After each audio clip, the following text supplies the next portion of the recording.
uh, they're looking to make a deal. The creditors aren't sure.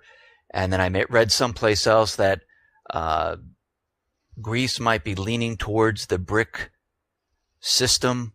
We know Russia's trying to extend a hand. Do you think they'll be able to make the next payment? Do you think they'll default? Where do you think this is all leading?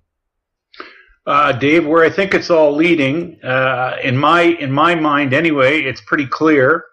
The IMF Western centric crowd are trying to alleviate Greece's problem of too much debt with more debt, and that is an unworkable situation.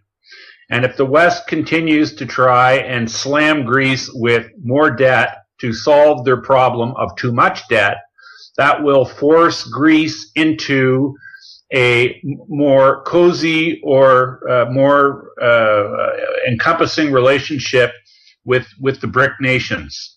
So it doesn't look to me that the West is going to let up on their insistence that Greece continue to try to shoulder more debt.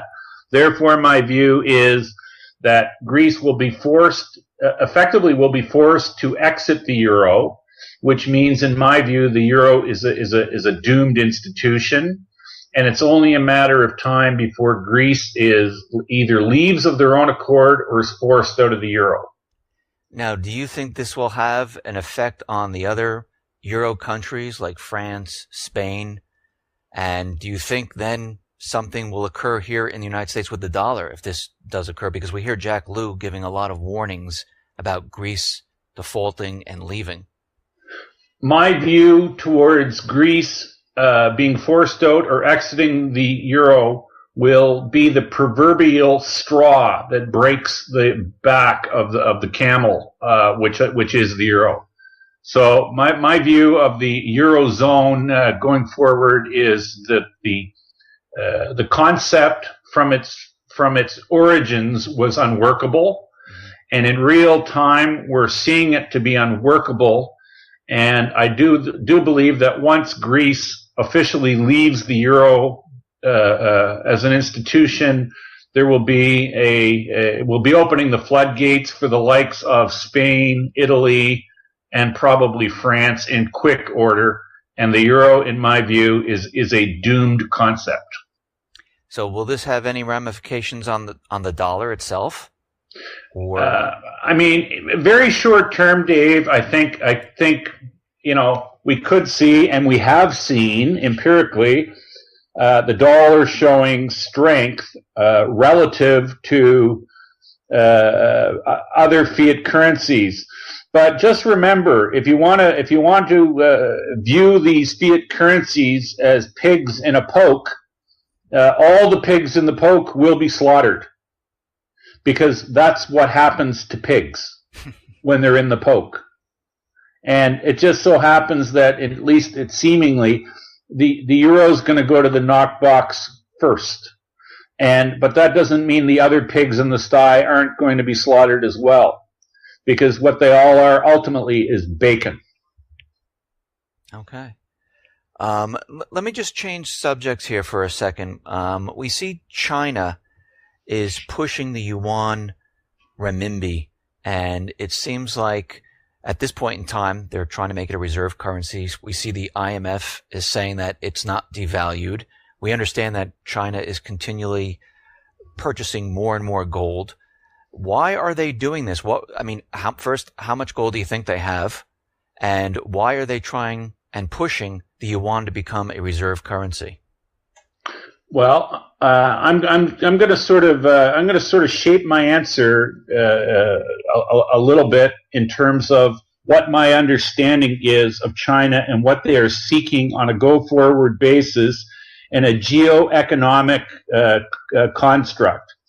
China wants stability. China wants sustainability, and China recognizes that fiat money, because they invented it hundreds of years ago, but they do recognize the shortfall of a pure fiat money system.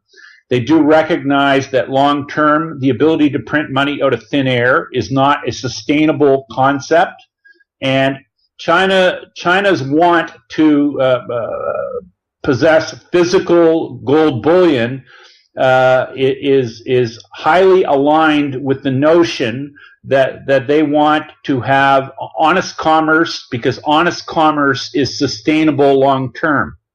The Chinese leadership does not want to imperil their country or imperil their position as leaders, because unsustainable practices in commerce lead to failed systems, lead to war, lead to anarchy, and typically lead to change of leadership. And it's not in the Chinese leadership's self-perceived best interests to have change and anarchy and have a situation develop where they lose complete control. This is something that the West seems hell-bent on imposing on everybody, and this seems to be the tact we're following. And I mean, in my view, Dave, I've answered what you asked me, but I didn't necessarily answer it in exactly the way you might have anticipated me answering it. And just to further on to that, the amount of gold, physical gold that China has to a point is irrelevant. But because what's really important is they continue to acquire it, and they have an insatiable appetite for it.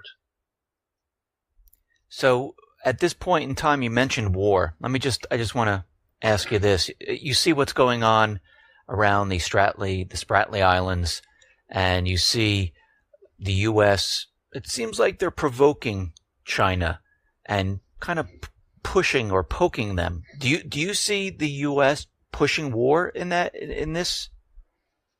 I see the Western-led nations, spearheaded by the current U.S. administration, as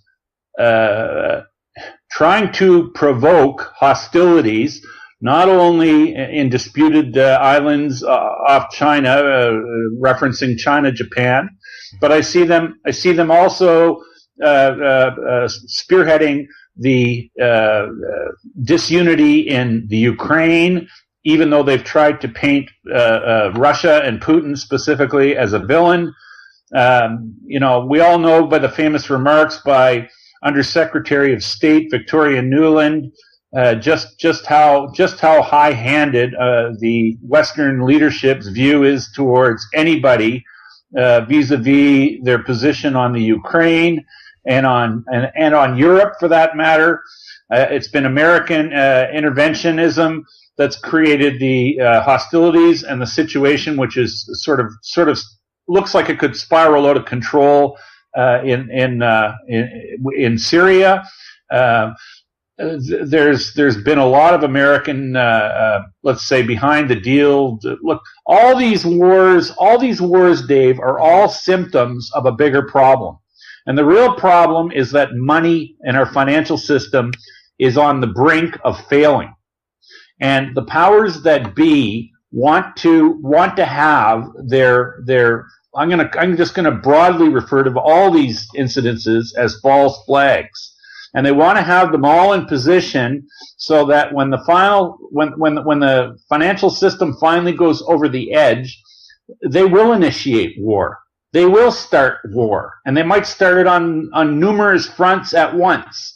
And then they will say that the war is the reason why the financial system collapsed, and that will be a lie. And that will be a lie because the real reason the financial system is collapsing is because we have derelict, Keynesian-oriented central banking clowns that have had their run with the financial system, and they've printed way too much money, and they've created way too much demand on a planet that has finite resources, and this has been such a disastrous experiment. And they're so full of themselves, and they're so drunk on power, they will never admit it, Dave. So what they're going to do is they're going to have convenient patsies or false flag incidents on the back burner that they can turn the heat up on very quickly and conveniently blame them for the failure of their beloved Keynesian fiat money system. That's where we're really at. It's a tough dose to swallow, but you know what? My research tells me that's exactly where we are, and historically it's happened before. And if you know your history, you know this is what these clowns do every time their money systems fail. They take us to war. Rob, I completely agree with absolutely everything that you just said. Everything that I've researched and everything that I look at, I'm 100% with you on that. And I mean, in my mind, I think they know the entire system. They know that the entire system is collapsing. They know they can't continue on with this, and their only out is war, to cover it up. And I agree with you, and I believe this is where we're headed. You see, Dave, metaphorically, they've been kicking a can down the road, and they've been going to extraordinary means to keep the appearance that there's something okay with the system. But as we've moved down the road and kicked the can, the things that we've seen occur. We've seen, these are all markers that, first we saw the hedonic adjustments to economic reporting. Instead of having people honestly try to kick a field goal from the 30-yard line, in terms of economic data reporting, when they used to report inflation as it really was, we now see that they take things away from the data set for inflation reporting, and basically the way they report inflation data today, they remove anything that goes up in price from the basket of reported things that make up the inflation call. So this is why we have inflation being reported at less than 2% a year, when really the inflation rate is probably 5 to 7 or 8% if you measured it the same way it was measured back in 1980. And this is akin to having somebody stand on the 30-yard line to kick a field goal, moving the goalpost back 30 yards, and then convincing them or trying to convince them that they're still kicking a 30-yard field goal. And you see, so these are the sort of tricks that they've employed to try and make us all believe or buy into the notion that all is well in our financial universe. And the tricks have become more brazen and more blatant as time has gone along. And it's gotten to the point where recently we've seen pronouncements from the likes of people who run Citibank and people from the IMF saying that it might be in all of our best interests to outlaw cash. Really, just think about that for a minute. Anyway, my view has always been the day it comes that people go to the ATM and can't get cash out of the ATM, that'll be the day we finally have anarchy and we will have social unrest, and that's when this will spiral right out of control. But Dave, it really seems to me that these clownish quacks that run the system, they know very well what's coming, because that's why they've instituted and put in place this jackbooted police state apparatus in America, because it's been their handiwork that's built this Tower of Babel, which is absolutely going to collapse, and these people are already preparing for the aftermath of it. That's the gall that these clowns really have.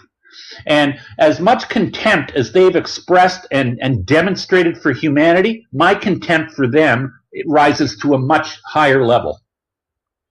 So what you're saying is they've been preparing all this time with the DHS, the police force, not just here in the United States, but I see it in Canada, I see it in Europe, and we see these many false flags where now there's more troops, on the ground in the cities. We see them now pushing very draconian type of laws that take away people's rights, to protect them and to keep them safe. And what you're saying is they've been preparing for this. They've been practicing for this because they know it's coming. And what we're doing right now is just hobbling along until they can get something started. Dave, let's make it even a little more succinct. Okay. The parallels between what's occurring right now in America and has been occurring for the last 10 years is extremely similar to what Hitler did in Germany for the 7 or 8 years before the onset of World War II. And basically, what Hitler did before he went on his reign of terror, he passed laws, and they were broadly referred to as the enabling laws. And they basically, in his twisted little world, they said that anything he did going forward was going to be legal. This is exactly what the leadership of America's been doing. They've been harvesting human rights and civil liberties and basically saying that all we do is going to be fair and legal. Well, let me tell you something. Hitler had that little view in his head, and things didn't work out so good for him in Nuremberg. And you know what? The people that are currently running America, one day, I suspect, God willing, they're going to have their own Nuremberg issues to deal with. Let me ask you, how long can they drag this out? I mean, we see it. I mean, we had the Great Recession back in 2008, and here we are in 2015. How much longer can they push this out? Because a lot of people thought, back in 2011 it would occur, something would happen 2013, and now we're at 2015. How much longer, or do you think it's going to happen very soon? Well, I mean, Dave, I think ultimately when the paradigm does shift, and I do believe it will, and I think we will have an amazing reset at some point in time, and that time may very well be at hand now. I do believe that when it occurs, there will be a very, very sudden paradigm shift, and I think we'll probably experience a time when we wake up one morning and we cannot any longer get money out of the bank. I think something of that magnitude is in our future, likely in our relatively near future. I don't cherish the day that happens, to be honest with you, but my own research and my own training tells me that we are headed for a massive, massive reset. And that's, of course, assuming we don't just have a big, old-fashioned nuclear war. So, you say nuclear war. You really think they'll go towards nuclear if they don't get their way? Well, it was a top American. I believe it was a top American general. It was reported last week that he had tweeted. This is a guy who is a very tenured professor at the U.S. War College, and he was in a conversation with a ranking general in the U.S. military, and he tweeted something to the effect that he suspects we'll be at war this summer at some point. Really hope it isn't nuclear. We'll be lucky, I think his words were. We'll be lucky if it isn't nuclear. I'll just say this, Dave. Very highly placed people in the military-industrial complex are using the word war and the likelihood of war or the inevitability of war. And this is not something hatched out of a tinfoil hat or a conspiracy theory. People in the mainstream military-industrial complex are talking openly about this now.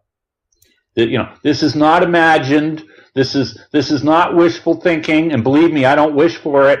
But this is what's being discussed openly now by people who are very, very well credentialed to be making such pronouncements. So you can draw your own conclusions from that.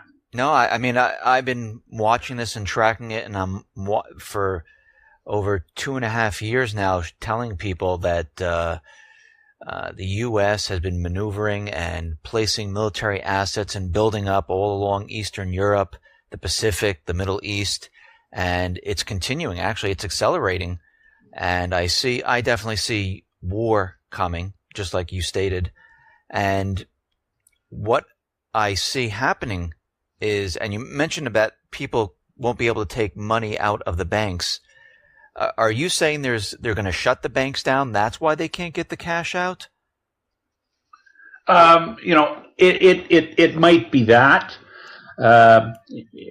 And what form this takes, Dave, it's a bit of a guess, and it's a bit of a stretch, other than to say we are headed for a time when even more draconian measures on behalf of the people that currently run our financial edifice, they are going to overreach in a vain hope that they can control a system that is spinning completely out of control.